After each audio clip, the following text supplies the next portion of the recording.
Hello, Wilkes-Barre Scranton Knights fans, alongside the EHL head coach and NAHL assistant coach Josh Fusco. I'm Andrew Mossbrooks. Time for an EHL edition of Coach's Corner. Our second one of the season. We're about the midway point now, Fusco. 10-8-3 is your team after taking a tough shootout loss to the New York Apple Corps. And I understand that's a bit frustrating, but you come into it with a 3-game win streak. You're about at the midway point of the season now. Hard to believe. What are some of the takeaways through the bulk of the first half of the EHL season?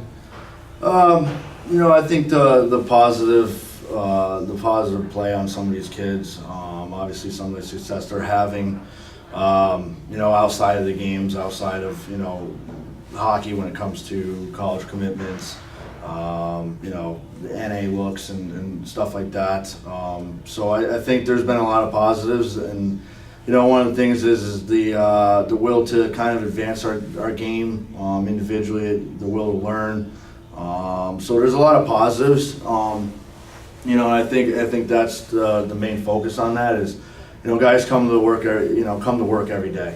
Right. And there's still a lot of positivity. 10-8-3 and a little bit of a frustrating loss today and giving up that point, but you still got the point. And I think the bulk of the first half of the season here has been, hey, chip away, grind away, learn how to compete, learn how to play at this level of hockey. And I think we've been pretty good. So I don't have a whole lot of negatives. Yeah, obviously a couple less losses and maybe a couple more wins, but I'm pretty happy with where we're at right now. I think there's still a big ceiling to our season. I think there's still a big ceiling to this team as far as growth and development, and that's the best thing moving forward here to look at. Let's talk about some of the changes that happened across the first half, because you mentioned it. You'd like to have more wins than losses. Well, at one point, I think right around the time we did our last Coach's Corner, you were kind of taking a few more losses than you would have liked. Right. Now, since then, you won 3 straight. Now you have points in 4 straight. I want to talk to you about what adjustments you think you made in your team, or your team themselves made, between the last 4 games and maybe prior to that, the maybe 5, 6, 7 games. I think one of those is kind of putting some guys in their place and giving them a little bit of a gut check. I think, as a coach, you got to kind of keep these guys on their toes a little bit. And once you start seeing complacency in their game, or see them being complacent as a player, that's when it's time to kind of nip that in the bud and make a few changes. Right. And nothing crazy, nothing like, extraordinary. That's not firing half the team. Yeah, not firing half the team or something, like that. But hey, change the role up a little bit. Maybe put a guy in a different role, put a guy in a different situation, make him have to adapt a little bit, make him learn the game in a different manner, and then ultimately line shifts. I think played around with the lines a little bit and made some changes, and obviously there's some additions and subtractions every night in the lineup, but I think guys have stepped up. When one guy's not going, and somebody has stepped into that role and played it. So I think that's one of the things that we've had to make an adjustment with systematically. I think we spoke about it last time. We changed the forecheck up a little bit there and went to a different set, and that's been pretty productive for us. But overall, I think it's been pretty positive as far as any changes that we've had to make, and guys have responded well. One guy that I noticed is Alexander Chatham, or Trochman, and this guy. He looks like a pro wrestler out there. He's like 6'7", 6'8", or something like that. So how does a guy like that fall into your lap here with the Knights at the midway point of the year? We're kind of looking to shake a few things up a bit, I guess is the best way to put it, and add some more depth on the back end. And we're really looking, in my eyes, really looking for a guy that can add that physical presence back there. Right. I think we got guys that do their job well enough. I think we're just lacking that appearance. Obviously, he brings that when you look at him across from the blue line. As an opponent, yeah. Like, oh man, I got to go in the corner against this guy. Got to face off with the Undertaker. But Justin Shriver and Andrew Whiteside did a pretty good job finding him. They helped out with bringing him here to Wilkes-Barre, and so my hats are off to them. Obviously, as a staff, we work together and help each other out, and so that's the ultimate success there as a staff. But we bring him in, and that's his role is to be that physical presence out there. Long stick, long body. use his size.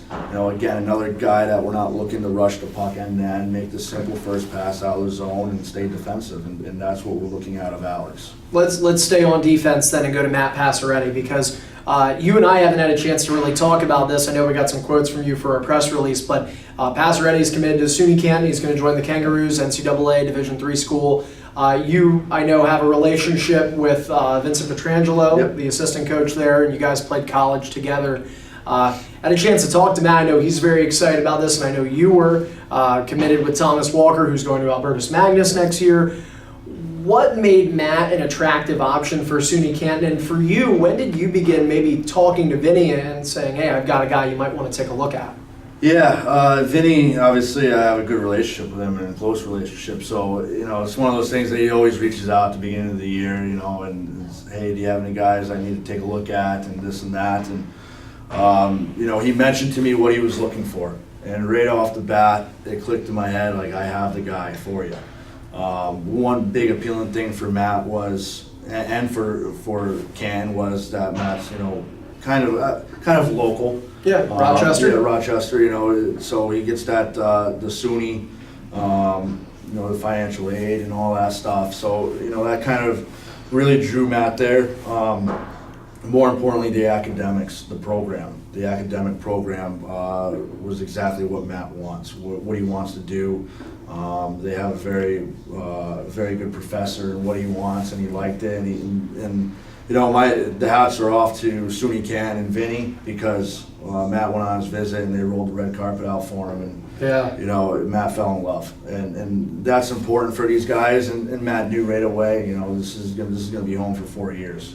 Academically, I love it. He really fell in love with Vinny, and it was one of those things that come check him out. And Vinny saw him at the showcase, spoke to him.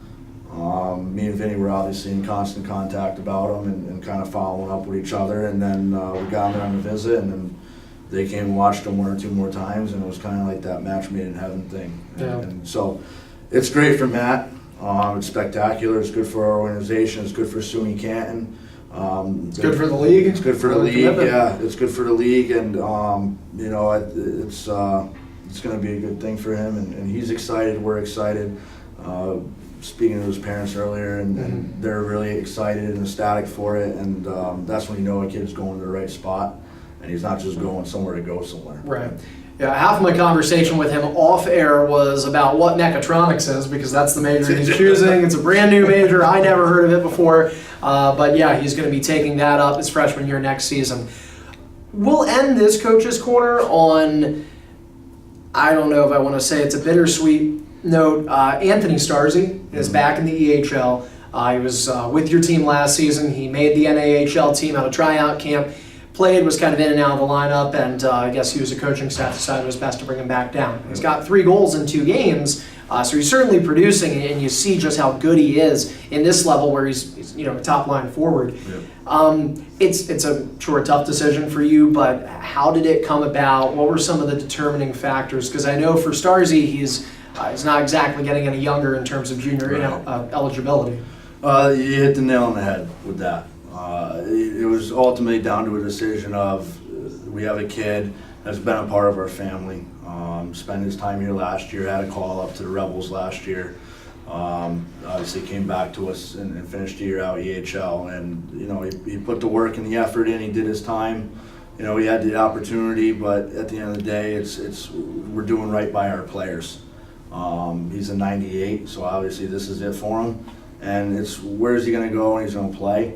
And where is he going to go? And he's going to be able to shine, because we need those colleges looking at him, and he needs those schools. He needs that recognition to the schools. So it was really, that was the decision behind it. Is we have a kid that's a 98, and the next step is college hockey. It isn't the NA anymore. So do right by the player, and that's what we harp on here, and that's what we try and do. And I think for Anthony, it was one of those things like, hey, I want to play, and there's nowhere else I want to be other than with the Knights, and I know I can come down and help out that EHL team, and he knew that he could come in and make an impact, and more importantly, he knew that this was the right fit for him. moving forward in his hockey career.